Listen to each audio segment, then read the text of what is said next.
Welcome to Back to the Bible with pastor and Bible teacher Bryan Clark. Leading is a huge responsibility, especially in turbulent times. So today, Bryan shares some principles of godly leadership and the importance of supporting the leaders in your life. Later, he'll join Arnie Cole and Kara Whitney to offer some practical take-home points. Now, with that in mind, let's go to Bryan Clark for today's message. Over the last couple of weeks, we've talked about the contrast and kind of mindset between those on a cruise ship, like the Love Boat, and those on a battleship. So again, if you're on a cruise ship, who are the most important people to you? The pastry chef? The entertainment director, maybe the celebrities that are on the cruise ship. But when people start shooting bullets, when the missiles start coming in, when the battle rages, you don't need a pastry chef and you don't need an entertainment director. What you need in that moment are leaders. That's what we want to talk about. If you have a Bible, turn with us to 1 Peter chapter 5. As you're doing that, I just want to refer to Acts chapter 20. It's a story about Paul planting churches, and he's planted the church in Ephesus. He's been there 3 years, and there's this very emotional speech as Paul begins to depart. He's appointed elders. He tells them it's time for him to leave. This was the pattern that established churches. They would appoint elders and move on. And what he says to them is when he leaves, the wolves are going to move in. They're going to seek to devour the sheep. And it is the responsibility of the elders to protect the sheep from the wolves. He says the wolves are going to come from without. The wolves are going to come from within. The calling of the elder is to protect the sheep from the wolves.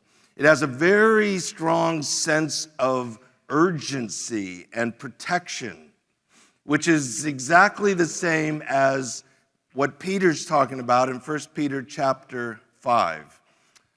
It starts in verse 1 with the word therefore. It's really important to connect this conversation with what preceded it, that there are going to be fiery trials. There's going to be persecution. Judgment begins with the household of God. It's likely that some of the saints are going to suffer for the cause of Christ. Therefore, in light of that, so what Peter has just said is we're not on a cruise ship, we're on a battleship, and the war is raging.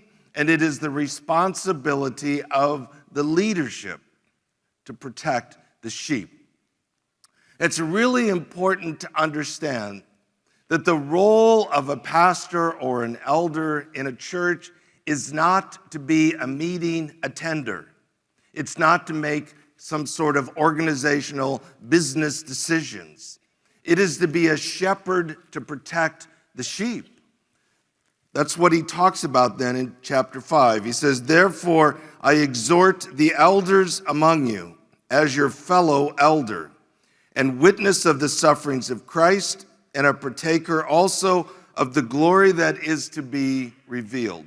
So Peter identifies himself as a fellow elder. Peter's not a classroom professor telling the pastors how to do their job. He was a pastor elder in the Jerusalem church. He's walked in their shoes. He knows exactly what they're going through. And so kind of elder to elder, he's exhorting them.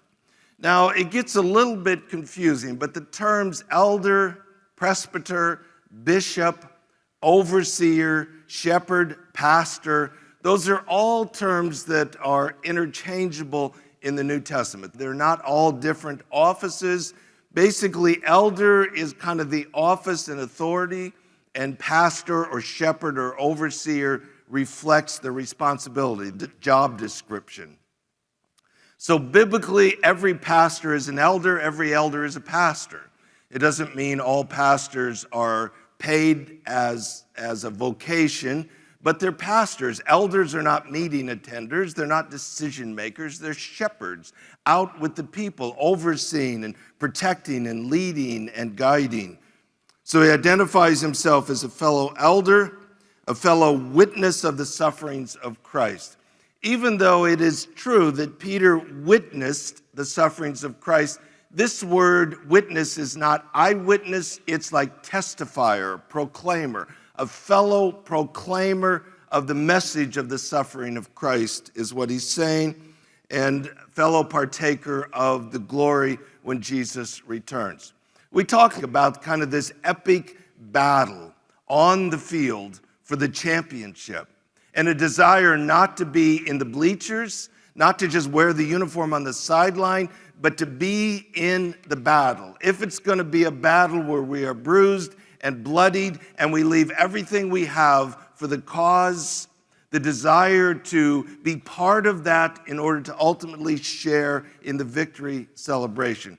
That's in essence what Peter just said, that he is a fellow soldier, he's a fellow battler, and he looks forward to the celebration of victory with them together. Starting then in verse 2, he talks about the commands, the actual exhortation. Just before we look at that, it's helpful to remind ourselves what we know to be true about Peter. Peter, without question, will go down as a Hall of Famer leader in the New Testament church. Peter shared remarkable moments with Jesus. Peter was called to be one of the 12 apostles.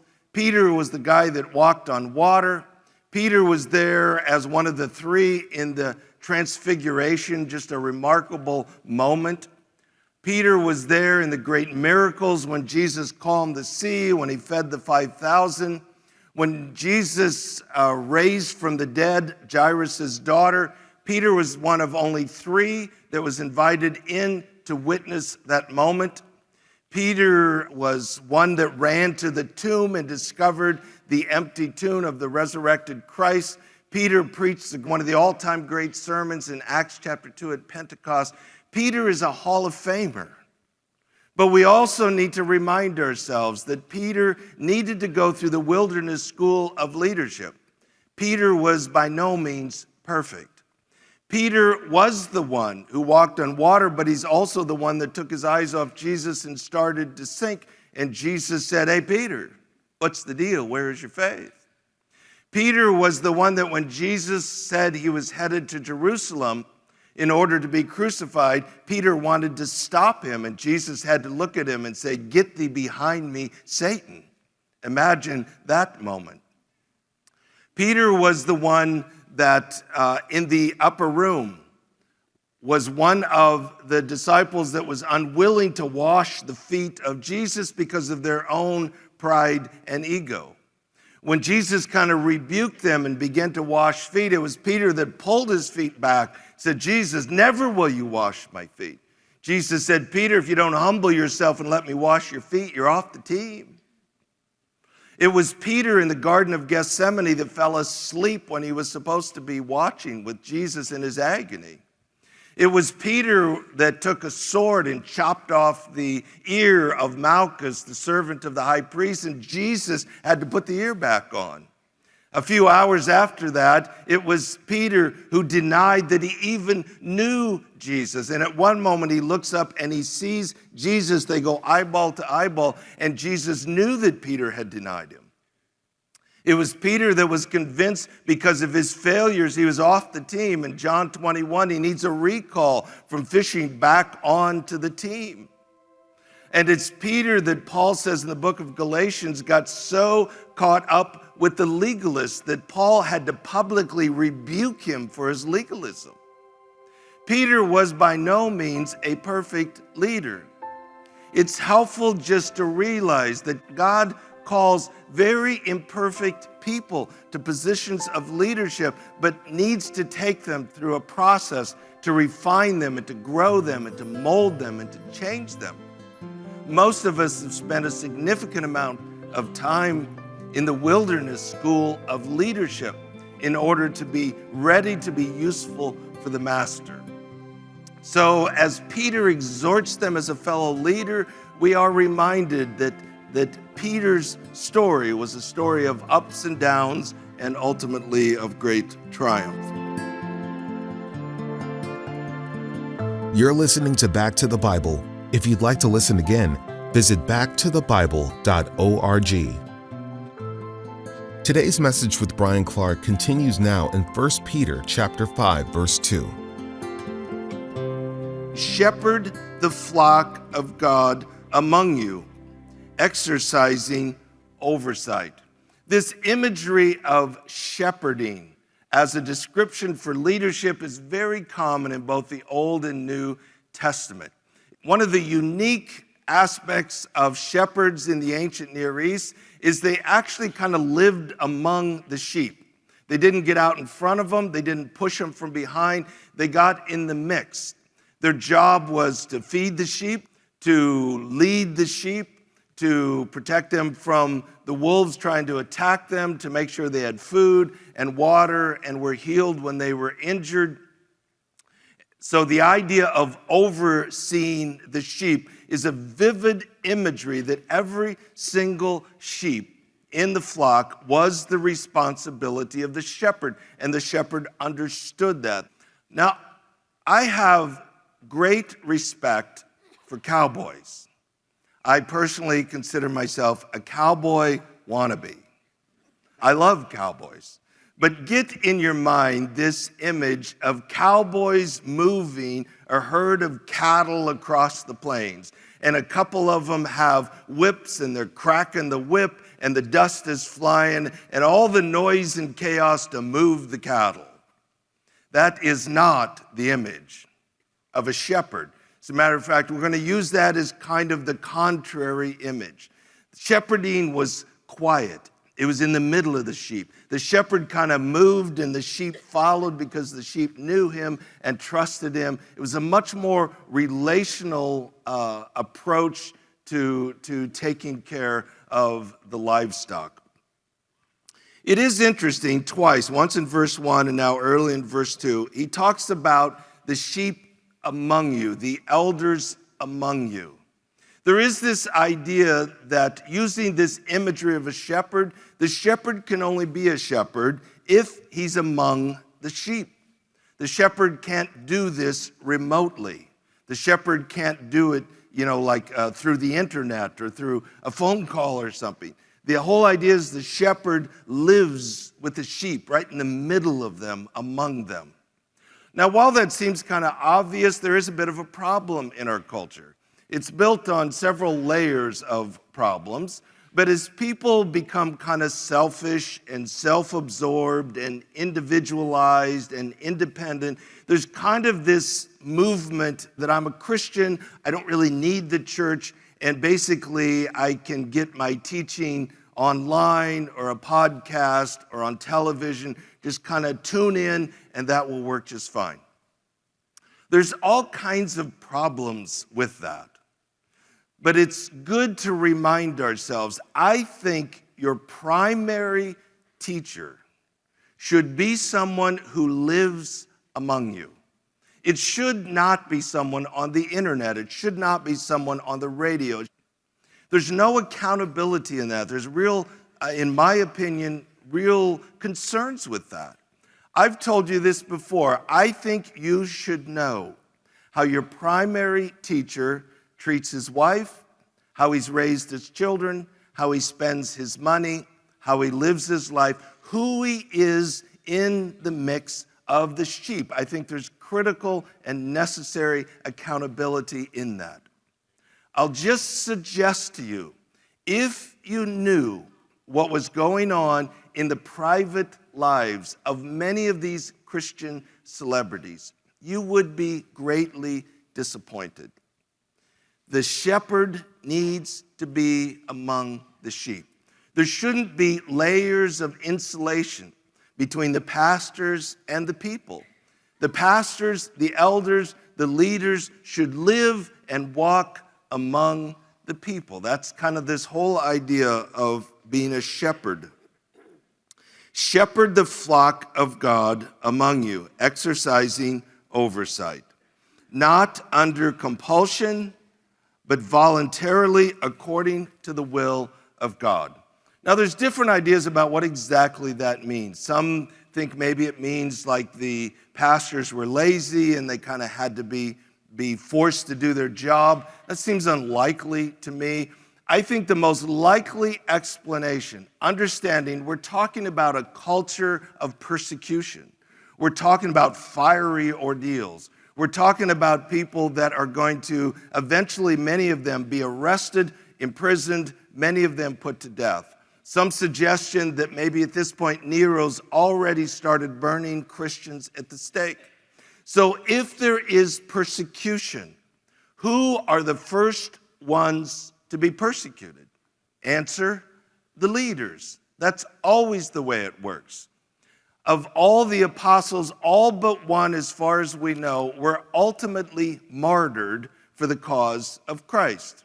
Maybe John lived into old age, but the rest were all executed for their faith. Who do you persecute if you're going to persecute the church? Answer is you start with the leaders. So a lot of scholars think that among these churches, as it is in many places in the world today, there was a hesitancy for the leaders to step forward because it was almost like a death sentence. So there was kind of this, no, I don't want to do it, you do it.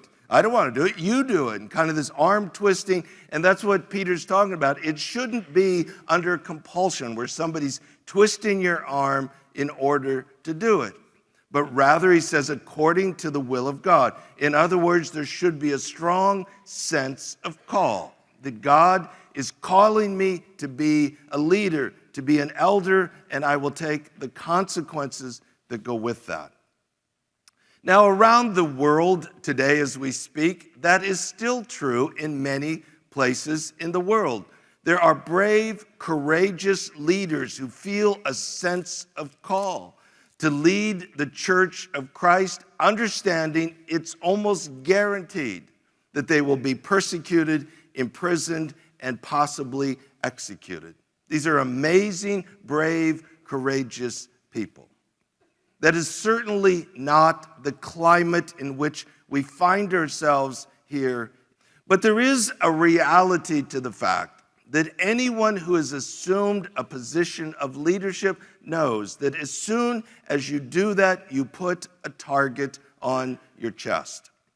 That is absolutely true when we're talking about spiritual leadership. This is a battle. There is an enemy that wants to destroy the church, and the enemy starts with his leaders. I have this discussion often with young men who in their college years, they get very excited about Jesus. And often they translate that into, I think God wants me to be a pastor. And I always kind of pursue, are you sure that's what God is calling you to? We need really excited Christians to be architects and to be doctors and lawyers and plumbers and electricians and business owners and teachers. Sometimes it can get confusing between just being excited about Jesus and thinking that automatically means a call to ministry. One of the things that I have learned for myself over the years, if you don't have a strong sense of call, you're just not going to make it. The responsibility of a spiritual leader is to protect the sheep from the wolves. And I'll tell you this, oftentimes the wolves fight back. You put a target on your chest and you understand it is game on. I can tell you from my heart, this was never my dream. I wasn't as a young man dreaming someday I'll get to be a pastor. It was never my dream. But through a series of events that I had no real control over, I ended up preaching in a church, and in the midst of that experience, I had an overwhelming sense of call. This is what God wants from me. For over 30 years, I have not doubted that call. It's a deeply fulfilling thing to know that there's a sense of call and obedience in that. But whether you're in the marketplace or whether you're in the church, if you're going to step up as a leader who is a Christian and you're going to represent the values of Christ, you have made yourself a target that is part of the calling. Now Bryan Clark joins us in the studio with author Kara Whitney and Back to the Bible CEO Arnie Cole. Bryan, few would argue that leadership is important, but being a shepherd leader is a very unique model. Can you talk about why that's so important, especially in today's culture? Yeah, so a couple things. It's become much more common in recent years for there to be a lot of talk about kind of a relationship-based shepherding type of leadership. But this isn't new. This has been something the Bible's talked about for thousands of years. It's hard for us to understand the shepherding model. Most of us don't raise sheep. Would have been common for them. But I think it's about valuing people. It's about leading through relationships. So there's just so much in the Bible about leadership that we can learn. So, Bryan, here at Back to the Bible, we've always maintained that church is critical for Christ followers to attend, and we kind of see our role to help you between Sundays to stay engaged in the Word. But tell us how critical it is to be involved in face-to-face involvement at your church. Yeah, so I have always appreciated that about Back to the Bible. We're very pro-church, and it is very important. Back to the Bible isn't meant to be a substitute for the local church. The local church is the body of Christ. It's a place where we gather. It's a place where we're together. We encourage one another. It's a place where we as leaders are held accountable as to whether we're being good shepherd leaders or whether there's a wolf among us. So take me personally, because it does feel a little bit like a tension, because I'm on the radio, but I'm also a local pastor. I live among our people. I live among the sheep. I'm held accountable there. And I often tell our people, you need to know how I live. You need to know how I treat my wife, how I've raised my kids, how I spend my money. I think that's an important part of accountability for us as leaders. So together, that matters. We can't ever let some sort of internet distance thing become a substitute for the church gathered in a local place as God intended. You're listening to Back to the Bible. If you'd like to listen again, visit backtothebible.org.